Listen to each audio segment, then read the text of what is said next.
आज हम आपके लिए कहानी लेकर आए हैं गुजरात से। तो आप जानते होंगे कि गुजरात में बहुत ज़्यादा सर्दी तो नहीं पड़ती है, लेकिन एक बार जनवरी के महीने में वहाँ अच्छी खासी ठंड पड़ी। तो हमारे एक मगन भाई थे जिनकी बीवी का मन हुआ रिंगन खाने का। तो उन्होंने सोचा कि क्यों ना मगन से कहा जाए रिंगन लाने के लिए। तो उन्होंने कहा कि क्यों ना जाके आप रिंगन लेकर आओ। रिंगन ले तो आऊं, बताओगी क्या जरा? मैं बनाऊंगी रिंगन नु शाक गर्मा गर्म। ठंड में रिंगन नु शाक, चलो अभी लेके आता हूँ मैं रिंगन। और मगन भाई निकले रिंगन लाने के लिए। अभी वो घर से कुछ आगे गए ही थे कि उन्होंने देखा कि एक छोटा सा खेत था जिसमें रिंगन के पौधे थे। उन्होंने झांक के इधर उधर देखा, वहाँ कोई नहीं था।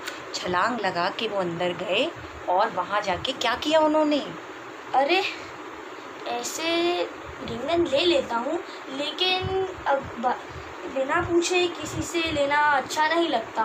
और अब जाऊँ तो इतनी दूर बाजार कौन जाए? एक काम करता हूँ, खेत से ही पूछ लेता हूँ। और उन्होंने खेत से क्या पूछा, बोल रे खेत तोड़ लूं क्या रिंगन दो एक, बोल रे खेत तोड़ लूं क्या रिंगन दो एक। और जानते हैं खुद ही खेत की आवाज़ निकाल कर बोले, हाँ ले लो 10-12 रिंगन शाक खाना। हाँ ले लो 10-12 रिंगन शाक खाना। और 10-12 बैंगन तोड़ के वो वहाँ से निकले घर की तरफ।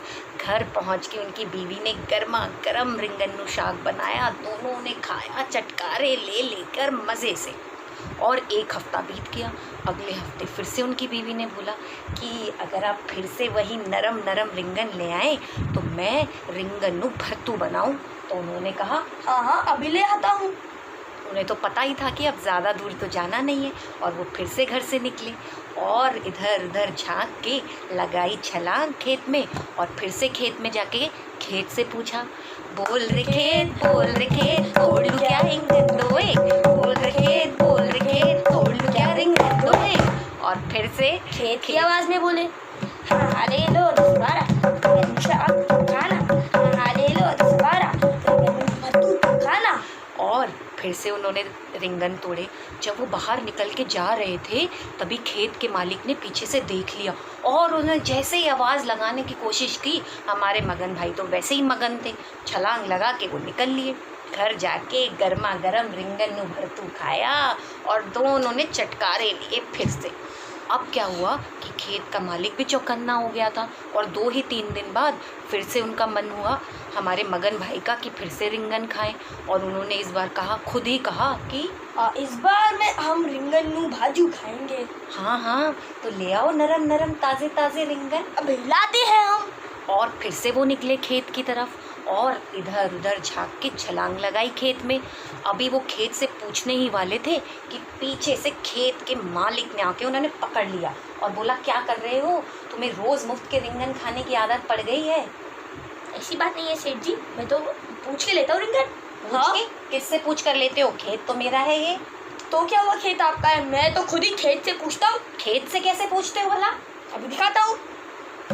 बोल रे खेत तोड़ क्या रिंगन दो एक, बोल रे खेत तोड़ क्या रिंगन दो एक। तो खेत की इसमें क्या हामी हुई? अभी बोलेगा वो, अभी बताता हूँ। हाँ ले लो 10-12 रिंगन भरतू खाना। हाँ ले लो 10-12 रिंगन भाजू खाना। एक तो चोरी ऊपर से सीना चोरी। चलो अभी मैं तुम्हें बताता हूँ। और खेत के मालिक उन्हें खेत में ही मौजूद कुएं के पास लेकर गए और बोले कि ये मेरा एक ठंडे पानी का कुआं है, तुम्हें ज़रा इसमें डुबकी लगवाऊंगा तब तुम्हें समझ आएगी, चलो मेरे साथ। और उन्होंने कहा कि अभी मैं ज़रा कुएं से पूछता हूँ कि कितनी डुबकियाँ लगवानी चाहिए तुम्हें। तो उन्होंने कहा, बोल रे कुएं ओ मेरे कुएं कितनी डुबकियाँ इसको लगवाऊँ मैं, बोल रे कुएं ओ मेरे कुएं कितनी डुबकियाँ इसको लगवाऊँ मैं। मगन भाई डर के बोले, माफ करो मुझे, माफ करो, डुबकी लगवाओ एक ही है तो। अरे तुमसे नहीं पूछा मैंने, अपने कुएं से पूछा है। उन्होंने कुएं से पूछा ज़रा बताना। और फिर बोले, ना लगवाओ 10-12 अच्छे से लग जाए इसको जाड़ा, तुमने इसकी चोरी पकड़ी लगा में इसकी कुकड़ी। और मगन भाई को उन्होंने कहा, अब तुम्हें समझ आएगा। उन्होंने मगन भाई को सिर्फ लेकिन एक ही डुबकी लगवाई और फिर घर जाने के लिए कह दिया और कहा आज के बाद जब भी रिंगन खाने का मन हो तो आके खेत के मालिक से पूछना या फिर सब्ज़ी जिससे खरीदो उससे पूछना, चोरी छिपे कभी कोई सब्ज़ी मत तोड़ना, ना ही रिंगन, समझे। और हमारे मगन भाई ठंड में कुकड़ी बन के घर पहुँचे। तो ये थी गुजरात की एक फोक टेल जिसको हमने अपने तरीके से आपको सुनाया। आशा करते हैं आपको पसंद आए। Thank you.